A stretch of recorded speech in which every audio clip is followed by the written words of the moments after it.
नमस्कार, स्वागत है आप सभी का। मैं हूं हिमांशु और आप देख रहे हैं हलचल इंडिया। बेबाक खबर तेज असर। आइए नजर डालते हैं आज की खबरों पर। हिंद मजदूर किसान समिति के मीडिया प्रभारी अमित सिंह के आवास पर आयोजित बैठक में समिति ने उत्तर प्रदेश महिला आयोग की सदस्य संगीता जैन द्वारा की गई छापेमारी को असंवैधानिक करार दिया। बैठक के बाद अमित सिंह ने बयान जारी करते हुए कहा कि 23 नवंबर को बिजनौर के चांदपुर स्थित सीएमओ मुजफ्फरनगर डॉक्टर सुनील कुमार तेवतिया के आवास पर हुई कार्यवाही नियम विरुद्ध और अधिकार क्षेत्र से बाहर थी। अमित सिंह ने कहा कि डॉक्टर को समाज में भगवान का दर्जा दिया जाता है, ऐसे में किसी चिकित्सक द्वारा मरीज का उपचार करना असंवैधानिक नहीं हो सकता। उन्होंने दावा किया कि जिस क्लिनिक को लेकर आरोप लगाए गए हैं वह डॉक्टर सुनील कुमार तेवतिया की पत्नी का है और जिस दिन वे वहां मौजूद थे उस दिन वे जिलाधिकारी मुजफ्फरनगर की अनुमति से अपने घर गए हुए थे। समिति का आरोप है कि महिला आयोग की सदस्य ने एक प्रतिष्ठित डॉक्टर की छवि खराब करने और माहौल बिगाड़ने का प्रयास किया है। अमित सिंह ने सवाल उठाया कि छापेमारी के दौरान शामिल पुलिसकर्मियों के पास कोई वारंट या आधिकारिक आदेश था या नहीं। अगर नहीं था तो संबंधित पुलिसकर्मियों को भी तत्काल निलंबित किया जाए। उन्होंने केंद्रीय महिला आयोग से भी संगीता जैन की भूमिका की जांच कराने की मांग की। समिति का आरोप है कि कहीं यह कार्यवाही किसी व्यक्तिगत रंजिश का परिणाम तो नहीं है। बयान में कहा गया कि बिना अधिकार के किसी डॉक्टर के निजी आवास पर पहुंचना शर्मनाक कृत्य है और संगीता जैन को इसके लिए माफी मांगनी चाहिए। संगीता जैन ने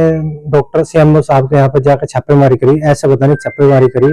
उसके उसमें की है कि उन्होंने अपने पद की गरिमा को भी ध्यान नहीं रखा कि कहाँ छापेमारी करनी है कहाँ नहीं, और डॉक्टर साहब को बदनाम करने के लिए साजिश करी और सरकार की भी बदनामी है इसमें। योगी सरकार की बदनामी करी जा रही है। क्या मांग करते हैं? हम कह रहे हैं कि डॉक्टर साहब से उन्हें माफी मांगनी चाहिए, संगीता जैन को सीएमओ साहब से माफी मांगे। क्या महिला आयोग का ये काम है जो क्या? नहीं, महिला आयोग का ये काम नहीं है। महिला अपने कार्य क्षेत्र तक का काम करे, उन्होंने अपने कार्य क्षेत्र से बाहर निकल के काम किया। ये आज मीटिंग हुई थी जो सुनील तेवतिया जो सीएमओ साहब है उनके आवास जाके बिजनौर चांदपुर में उनके आवास पे महिला आयोग की सदस्य है, उत्तर प्रदेश महिला आयोग की सदस्य है संगीता जैन। उन्होंने असंवैधानिक तौर पे छापेमारी करी, उनकी छवि को धूमित करा और उन्हें बदनाम करने की कोशिश करी। हमारे यहाँ डॉक्टर को भगवान का दर्जा दिया गया और कोई पेशेंट अगर रास्ते में भी पड़ा और कोई डॉक्टर जा रहा तो वो भी उसे देख कर जा, तो उनके आवास पर जाकर उनकी छवि को धूमित करते हुए हम उत्तर प्रदेश सरकार से मांग करेंगे कि जो संवैधानिक पद पर जो व्यक्ति बैठा उन्हें अपने पद की गरिमा का ध्यान न रखा और एक डॉक्टर को बदनाम करने की नियत से वहां छापेमारी करी, इसकी जांच हो और उन्हें तुरंत जो उनका पद है सब बर्खास्त किया जाए। भाग्यपूर्ण घटना हुई है बिजनौर के चांदपुर में। डॉक्टर साहब, डॉक्टर तेवतिया सीएमओ साहब जो मुजफ्फरनगर है, बहुत ही नेक इंसान है और उनकी उस टाइप की छवि उस क्षेत्र में, चांदपुर क्षेत्र में है। मैं वहां के 10-20 गांव में रिश्तेदारी भी है और पर्सनल जान पहचान भी है। अगर डॉक्टर साहब का किसी को पता चलता है ना कि ये वहां पे आए हुए हैं तो ऑटोमेटिकली लोग उनके पास अपनी दुख पीड़ा लेकर चल जाते हैं। तो वो बेचारे अपने, उनकी वाइफ का एक निजी हॉस्पिटल है, उस हॉस्पिटल में बैठे हुए थे। वहां के कुछ लोग उनके पास अपनी दुख पीड़ा लेके गए और एक संगीता जैन है, महिला आयोग की सदस्य है वो।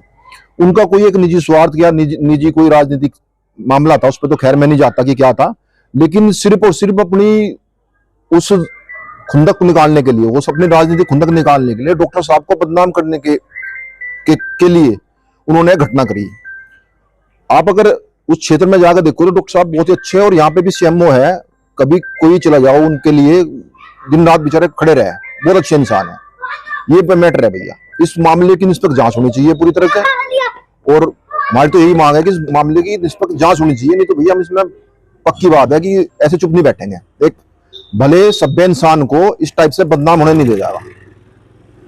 महिला आयोग की सदस्य का ये काम है ऐसा वो अपने अगर ऑफिस में घर पे है, अपने घर पे बैठी है, वो निजी अपने निजी संपत्ति बैठी है, कोई उसके घर घुस जाए ऐसे शोभा देगा? ऐसे वो निजी गार्डों को लेके इस टाइप से, ना तो उसका राइट था ना उसके अधिकार में था। अगर उसको ऐसा ही लग रहा था तो कंप्लेन करती, डीएम को लिखती लेटर और मुख्यमंत्री को लिखती। भाई डॉक्टर साहब यहाँ मुझे जिले में तो किसी को नहीं देख रहे थे, किसी के प्राइवेट हॉस्पिटल में बैठे थे, अपने घर पे अपनी वाइफ के निजी हॉस्पिटल बैठे थे, तो उनको शोभा नहीं देता। ये उनकी जांच होनी चाहिए, किस कारण से उन्होंने करा उस बात का पता होना चाहिए। धन्यवाद। वक्त हो चला है आपसे विदा लेने का। कल फिर होंगे हाजिर कुछ नई और ताजा खबरों के साथ। तब तक के लिए दीजिए हमें इजाजत। नमस्कार। हमारे YouTube और Facebook चैनल को फॉलो और सब्सक्राइब करना ना भूलें।